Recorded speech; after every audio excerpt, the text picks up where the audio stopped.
నమస్తే welcome to Jabardasth TV Khammam TV.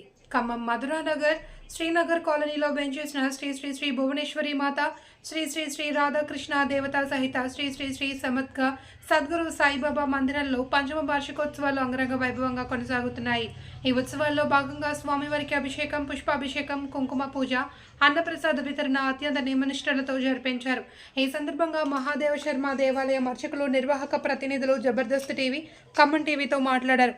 పంచమ వార్షికోత్సవం సందర్భంగా బాబావారికి పుష్పాభిషేకం, మధ్యాహ్నం 12 గంటలకు బాబావారి మధ్యాహ్న హారతి, అనంతరం బాబావారి అన్నప్రసాద వితరణ, నారాయణ సేవ నిర్వహించినట్లు తెలిపారు. 24న రుక్మిణి సత్యభామ సమేత శ్రీకృష్ణ కళ్యాణ మహోత్సవం నిర్వహించినట్లు ప్రకటించారు. భక్తులు, దాతలు అధిక సంఖ్యలో పాల్గొని పంచమ వార్షికోత్సవాలను జయప్రదం చేసి బాబా కృపకు పాత్రులు కాగలరని కోరారు. కార్యక్రమాన్ని ఆలయ ప్రధాన అర్చకులు శివనేని రాకేష్ శర్మ, అధ్యక్షులు నాగభూషణం, ఉపాధ్యక్షులు వల్లపనేని శ్రీనివాసరావు, గోపాలరావు రాజు, 14వ డివిజన్ కార్పొరేటర్ కూరాకుల వలరాజు తదితరులు పర్యవేక్షించారు.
అన్నప్రసాద వితరణ జరుగుతుంది. కావున ప్రతి ఒక్క భక్తులు కూడా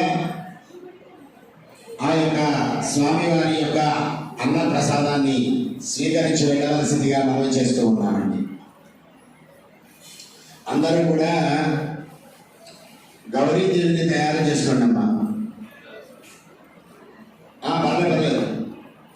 పర్లేదు అందరూ కూడా గౌరీదేవిని తయారు చేసుకోండి.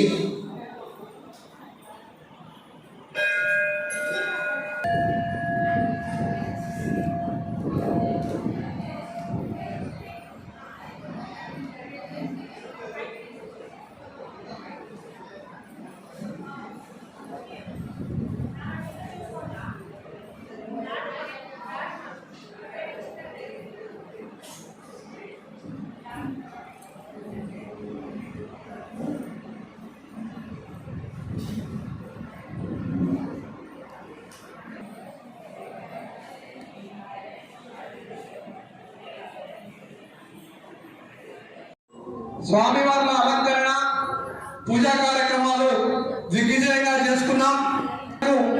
అన్ని రకాల సమయం ఒక్కరికి పేరు పేరున దేవాలయ కమిటీ తరఫున హృదయపూర్వక కృతజ్ఞతలు తెలియజేస్తున్నాం.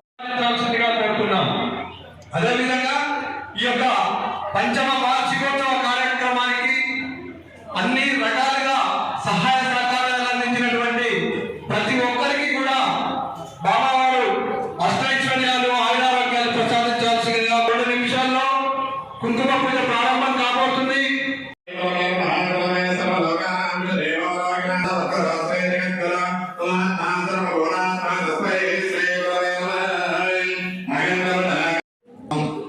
భక్త మహాశైల విజ్ఞప్తి.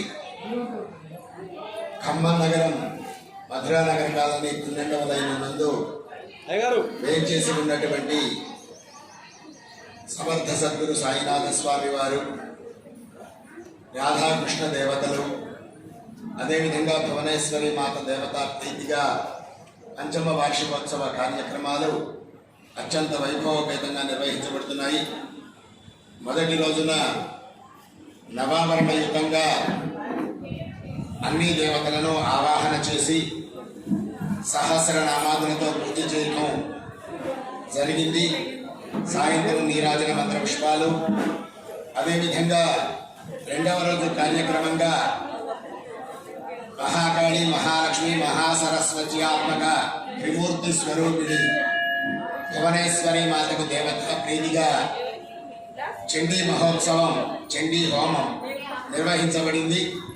ఆ చండీ హోమ కార్యక్రమంలో కూడా అత్యధిక సంఖ్యలో భక్తులు పాల్గొని అమ్మవారి కృపకు పాత్రులయ్యారు. అదేవిధంగా ఈరోజు ప్రతిష్ఠ జరిగిన రోజు, ఈ రోజున సమర్థ సద్గురు సాయినాథ స్వామి వారికి మహాపుష్పాభిషేక కార్యక్రమం నిర్వహించారు. అదేవిధంగా జగదంబ పార్వతీ మాతకి ప్రీతిగా, భువనేశ్వరి మాతకు ప్రీతిగా, భువనేశ్వరి మాత దేవత ప్రీతిగా, అదేవిధంగా ఆలయం నందు వేంచేసి ఉన్న రాధాదేవి ప్రీతిగా మరి ఈరోజు సామూహిక కుంకుమ పూజ కార్యక్రమాలు నిర్వహించడం జరుగుతుంది. ఈ కార్యక్రమాల్లో ప్రతి సంవత్సరము కూడా ఎంతో ఉత్సాహంగా భక్తులు పాల్గొంటూ ఆ జగదంబ కృపకు పాత్రలవుతూ ఉన్నారు. అదేవిధంగా ఈ సంవత్సరం కూడా చాలా విశేషంగా కమిటీ వారు ఈ పూజా కార్యక్రమాలు నిర్వహించడం జరుగుతుంది. ఇక్కడ ఉన్నటువంటి దేవతల ప్రతిష్టలు జరిగినటువంటి విగ్రహాలకు వేసినటువంటి యంత్రాలు దాదాపు 108 రోజులు పూజలో పెట్టబడి యంత్రాలు వేయడం జరిగింది. ఇక్కడ యంత్ర బలం అనేటటువంటిది విగ్రహాలకి చాలా ఎక్కువ. ఎవరు ఏదైతే భక్తి శ్రద్ధలతో ఆ అమ్మవారికి కానీ, ఆ సాయినాథుడికి కానీ, ఆ కృష్ణ పరమాత్మని కానీ మనసారా వేడుకుంటే తాము కోరుకున్నటువంటి కోరికలు తప్పనిసరిగా సిద్ధిస్తాయి. సిద్ధించిన ఎంతో మంది భక్తులు మరి ఆలయ ప్రాంగణం దగ్గరకు వచ్చి, అయ్యా మేము ఇది అనుకున్నాము, ఆ కార్యక్రమం నెరవేరింది అని ఎంతో మంది భక్తులు చెప్పడం జరుగుతోంది. అంటే ఇటువంటి మహదద్భుతమైన కార్యక్రమాల ద్వారా ఇంకా విగ్రహాలకి యంత్రశక్తి పెరుగుతూ ఉంది. ఎంతో మంది భక్తుల కోరికలు నెరవేరుతూ ఉన్నాయి. కావున ప్రతి ఒక్క భక్తులు